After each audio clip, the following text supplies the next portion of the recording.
Let's put some references in our document. We have done an interview and we're using the textbook to start with. So I'm going to go to Manage Sources, and if you have sources available, they will be listed in the master list. They will also be listed in the current list, at least some of them. So we will say New, and we have my book, and we're going to enter it in here. Okay, because we're going to do some references. Now for APA style, all we need is the first initial, not the whole name, and we will add that. Say OK. Now when you're filling this out, I would recommend that you always show all bibliographic fields because there's some pretty interesting things that they put in here. The title of our book is Strategic Management Fundamentals. It will be published this year in some town. I don't remember, Hoboken or something. I don't remember. Little town. Now, if you happen to know um, that little town is in New Jersey, then you can just leave that off. My publisher was Linus Books. And then there's all kinds of other additional information in here if you need to fill it out. Your editor, your volume, like I have a book chapter and I have an editor on that one and so on and so forth. And you just tell it OK. All right. Then we're going to add a new one. See how it showed up in the master list? This one is an interview that you did with the owner. So we'll go to interview. Now interviews can also be things that you've heard on the radio or picked up on a website that was an interview. Okay, so let's say that we talked to the two owners, John Jones and Sam Smith.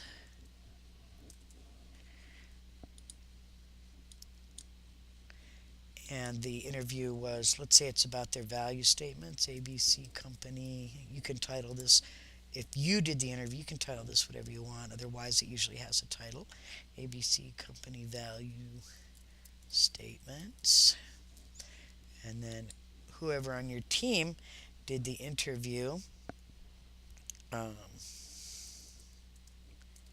and again, if you have more than one, you can just keep adding as you need to. Okay, when did we do the interview? Well, probably January 23rd. Whoops, January. Let me put the date down. I forget that it always puts the date on a separate date.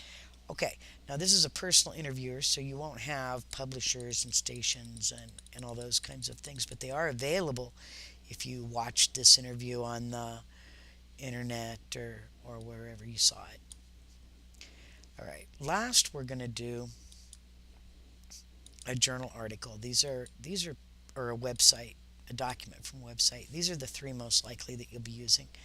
This time the website wasn't written by a person. It's not like my personal website. This is from the Small Business Association. Okay, and the name of the website is Executive Summaries. And the website is SBA Writing a Business Plan. And we don't really know. Sometimes they'll have a copyright, and you can use that copyright date. And then again, we need the year accessed. We just looked at it this time, and it'll be January. We accessed it on the 31st. And then we need the address. We need the whole thing. Can't just type in the www. And then if it's more than just that, then you probably want to continue. I'm just making this up. Normally what you would do is go to your browser and copy and paste it in there. That'd be the easiest way. And then if there's anything else we need, we tell OK. Now we'll close it. All right, now the cool thing about doing this is I don't have to keep track now of all of my sources. I just do them as I need them. So this paragraph right here, let us pretend, is where we talk about what the macro analysis is. Now I need a citation, so I can just come down here and say, ah, there's Jenny's book. I'll put that in there. And up here in the introduction, I might need to put in a citation from the Small Business Association. And in here, I'm talking about the values, perhaps. So I'm going to put in here. And the really nice thing is I can use these over and over. So I can put more information about the book. And then I can come down here and say, ooh, I forgot. Oh, the citation that I need is not here. I found this at the government demographics site. So I'm going to just add a new source. Okay. And this will be a document from, let's say we got this out of a, whoops, let's say we got this out of a journal. Okay. And it was written by, Dilbert. And we don't know Dilbert's first name.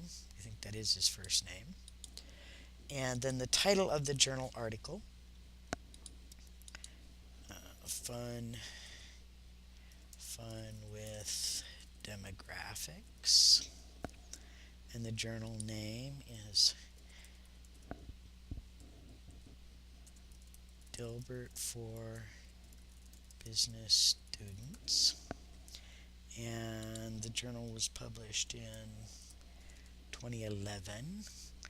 And the pages are 2 through 56. And then the one other thing you'll need are your volume and issue numbers. So this is volume 5, issue 8. Okay. I add it and it'll automatically put it in here. And then I have it to use whenever I want. So I can just go through and pick these out. And it's okay to do them as we go. Now the really cool thing about this is you're all finished. Now you don't have to go back through and find what did you cite, how does you format it, and everything else. First off, I want mine to be APA 6th edition. So just put that in there. And then insert the citation out. I want to add a bibliography. What I really want to add is a works cited. Technically, a bibliography lists all things that you used, whether you cited them or not. Whereas a works cited is just a list of those that are cited in the paper. And I can come here. And if I want this on a whole separate page, Control Enter. And notice that it goes ahead and formats this with a heading 1. And there's my list in order, the way it's supposed to be, actually written down the way it's supposed to be. And so if you just take the time, and sometimes it seems like a pain, but if you'll just take the time to get these sources in here, then you won't have so many problems. So it's very cool.